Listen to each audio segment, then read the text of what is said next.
दिनेश कार्तिक ने जब धोनी के फैंस को सॉरी बोला तो न जाने मेरे मुंह से क्यों निकला थाला फॉर अ रीजन।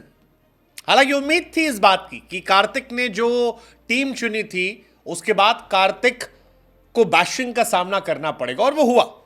आप महेंद्र सिंह धोनी के बिना अगर भारत की ऑल टाइम 11 बनाते हैं और ख़ासतौर पर जब आप खुद एक विकेट कीपर बल्लेबाज हैं तो लाजमी बात है कि आप पर सवाल उठने थे और वो सवाल थोक के भाव उठे। ये सवाल उठे कि यार गुरु क्या कार्तिक ने जेलसी में बोल दिया? क्या कार्तिक ने सिर्फ इसलिए बोल दिया क्योंकि धोनी की वजह से वो लंबे समय तक खेल नहीं पाए? बहुत सारे सवाल जो थे वो चल रहे थे। लेकिन अब कार्तिक ने कहा सॉरी धोनी, सॉरी थाला, मुझसे आपका नाम मिस हो गया। अगर आप नहीं जानते हैं या आप में से कुछ लोग ऐसे हैं जिन्हें इस खबर का बैकग्राउंड नहीं पता तो उन्हें बता दें कि पूर्व विकेट कीपर बल्लेबाज दिनेश कार्तिक ने हाल फिलहाल में अपनी ऑल टाइम 11 चुनी थी, यानी भारत के सर्वश्रेष्ठ 11 खिलाड़ी। हालांकि उसमें बाद में एक नाम और ऐड करता 12 खिलाड़ी। लेकिन इस 12 खिलाड़ी में उन्होंने करंट इंडियन टीम से 5 प्लेयर्स को चुना, बाकी एक्स प्लेयर्स को चुना, बैकअप में हरभजन सिंह को रख लिया, लेकिन उनकी टीम में MS धोनी का नाम नहीं आया था। हालांकि उनकी जो टीम थी वो पूरी तरह से बैलेंस टीम नहीं थी क्योंकि 11-12 खिलाड़ियों में विकेट कीपर फुल टाइम कोई था नहीं।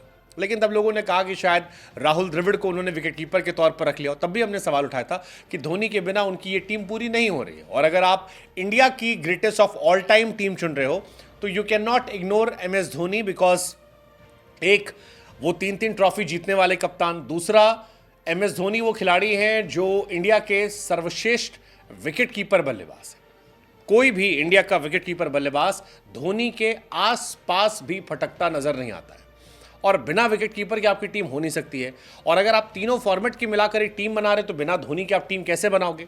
लेकिन कार्तिक ने अपनी टीम में धोनी को शामिल नहीं किया था और यहीं से सारा बवाल शुरू हो गया था।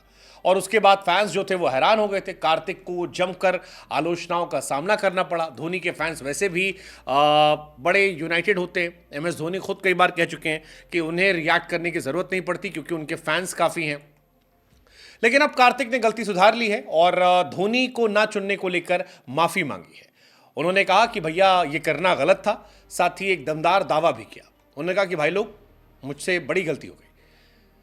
ये कहा कि मुझसे गलती हो गई, सच में गलती थी। मुझे इसका एहसास वीडियो आने के बाद हुआ।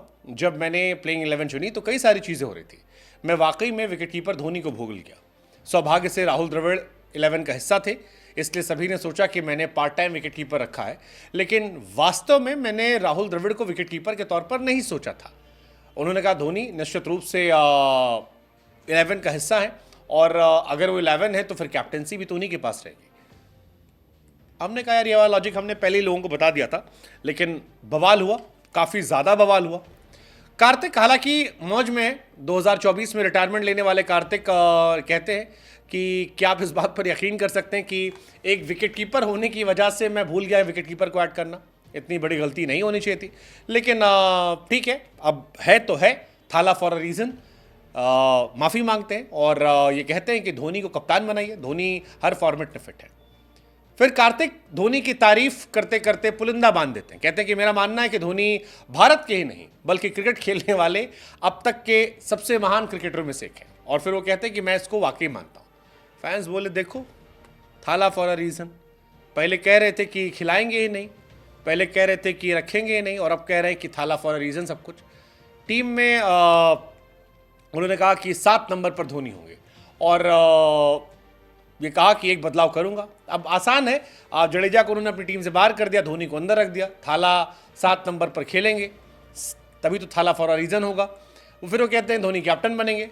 ऑल टाइम प्लेइंग 11 अगर कार्तिक की आपको याद हो, अच्छी टीम बनाई थी उन्होंने। रोहित शर्मा सहवाग को ओपन कराया था, 3 नंबर पर द्रविड़ को रखा था, 4 पर तेंदुलकर को रखा था, 5 पर विराट कोहली को रखा था, 6 पर युवराज को रखा था, 7 नंबर पर जड्डू जो थे, अब जड्डू बाहर हो जाएंगे और उसकी जगह थाला आ जाएंगे।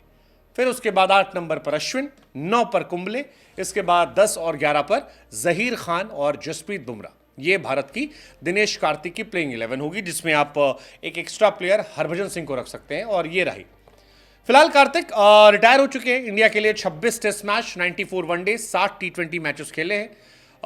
कार्तिक एक कमाल के ऑलराउंड प्लेयर है जो कमेंट्री करते हैं, मेंटोरशिप करते हैं, बैटिंग अच्छी करती हैं, कीपिंग भी अच्छी करते हैं, और फिलहाल वो चर्चा में अलग अलग स्टेटमेंट को लेकर है। लेकिन ये स्टेटमेंट में काफ़ी कंट्रोवर्शियल हुआ था, लेकिन अब देर आए दुरुस्त आए, और क्योंकि धोनी को 7 नंबर पर लाए तो फैंस ही बोल पड़े, थाला फॉर अ रीज़न।